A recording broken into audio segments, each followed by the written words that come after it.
Hey guys, so today I just wanted to do a quick little comparison here of the speed and camera between the Galaxy S5 Neo on the left and the Galaxy S5 normal. So we can see, is it worth it to get the new Neo over the old Galaxy S5, which has some upgrades and downgrades really, but how do they compare in regards to the the day-to-day essentials? We can certainly check it out. So we're just going to get into them now. We're going to do this one quite quick. I need to go out, so we can start off just clearing down everything. So we have a nice fresh start, and we're just going to open up some apps.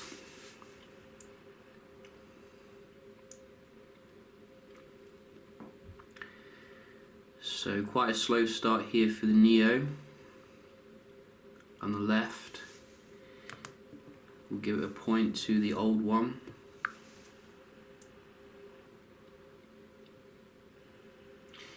A little bit quicker here though, 1-1. Similar. Oh, quicker again, 2-1 to the old Neo. Messaging about the same. Camera about the same. Didn't notice a huge difference. Obviously there's UI differences though. I think quicker here for the weather. I don't know what it's loading there. And we do have music. Again, a lot of loading here. So the Neo, clock,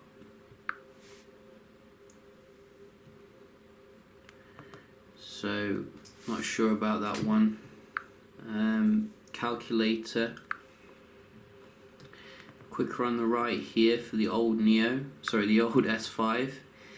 Settings, again quicker on the right here, and also we do have something else a bit more challenging, asphalt.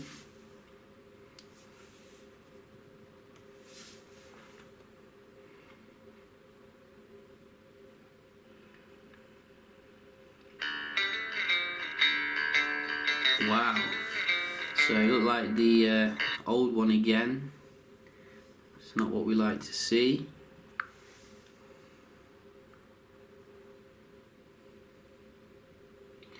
Again, the old one.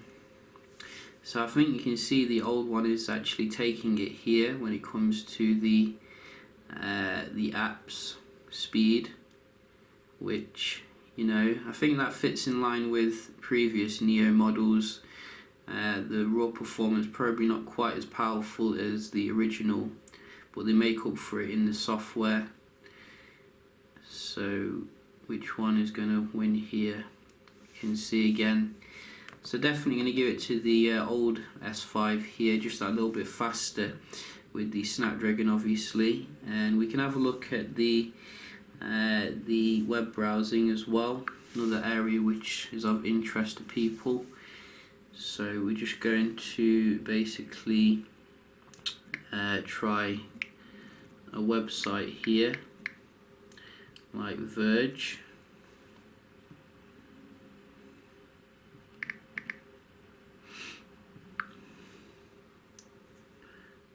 In fact, no, let's try something a bit more challenging.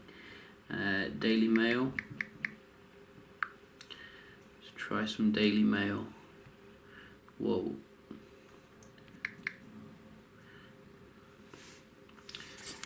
So just zoom in a little bit here.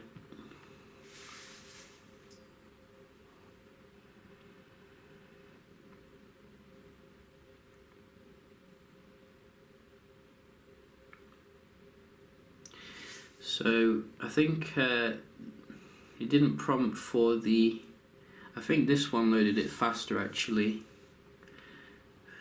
because it didn't mess around, it just went straight into the overview. Let's just try a link. Again, Neo opened it faster, which is nice. What about some Engadget?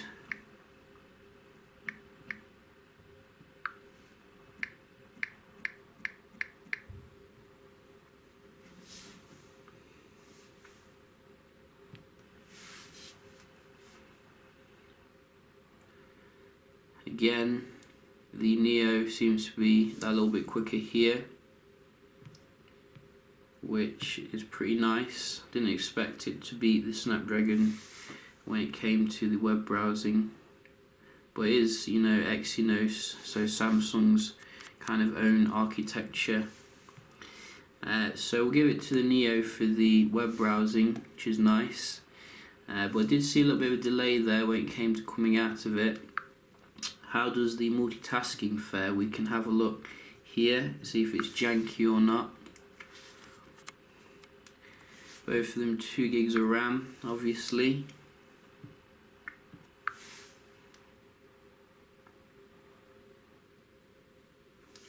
So far I'm seeing a little bit more speed on the right. That was about the same.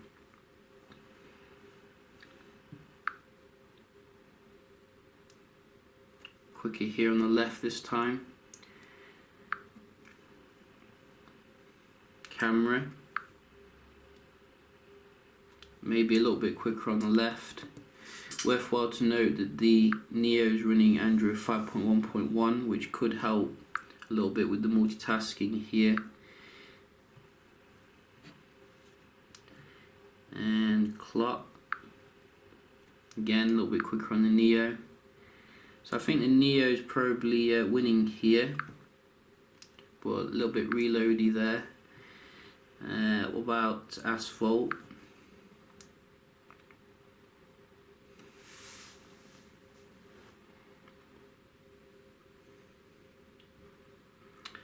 Wow, so it looks like going back into it, it's still faster here.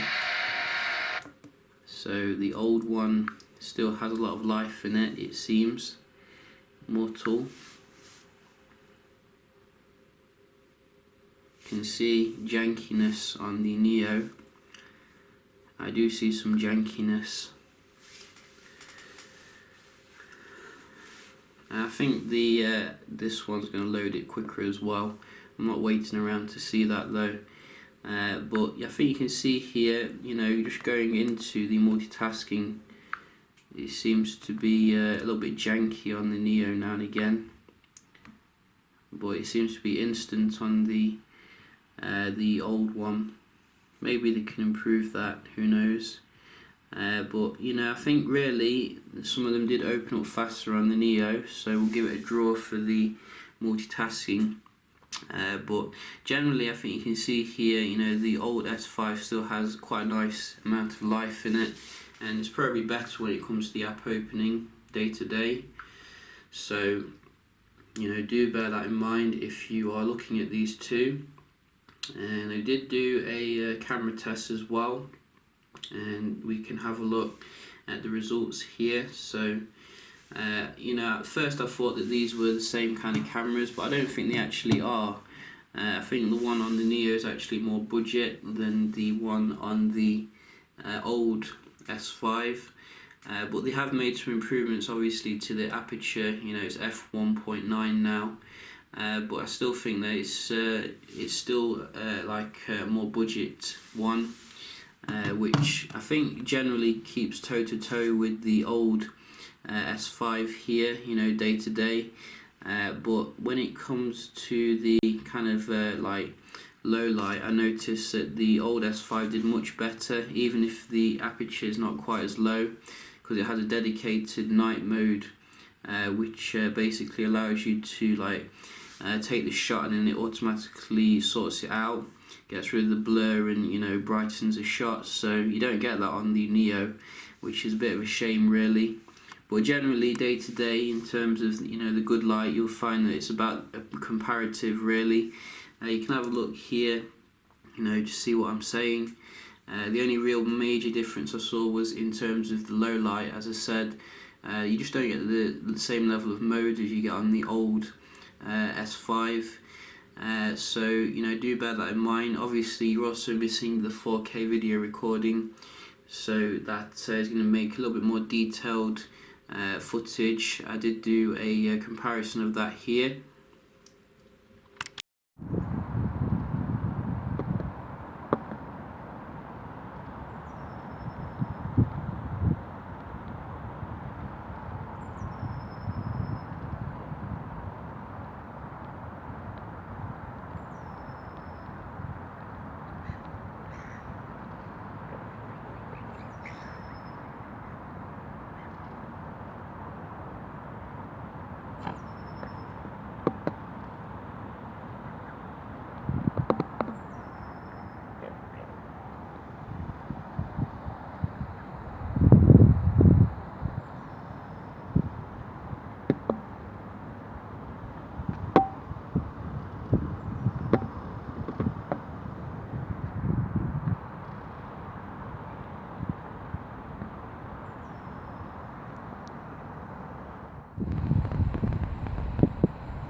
So, personally I was quite disappointed with the low light capability of the Neo. It's marketed for being an improved aspect, but it's not really that improved if you look at the comparison I did do. Quite interesting really. But generally, in terms of the actual, overall performance, you can see there are some pros and cons here with the Neo. I do like the way they've removed the flaps, though. To me, that's fantastic thing here. But I do wish they'd keep like some of the nice things that you got on the old S5, such as the download booster, which you don't actually get anymore on the Neo, which is pretty cool for combining your Wi-Fi and everything. You also obviously got the fingerprint sensor, but less said about that the better really. We did also get some other things which you won't find on the new Neo, but generally I think the Neo is still good value for money, and it's still coming with some very nice technology. It's just don't expect the cutting edge performance really. But yeah, I might do a gaming comparison as well to see how they compare. But hope you found this video helpful if you're looking at these two, and if you did, don't forget to leave a like, and I'll see you in the next one. Cheers.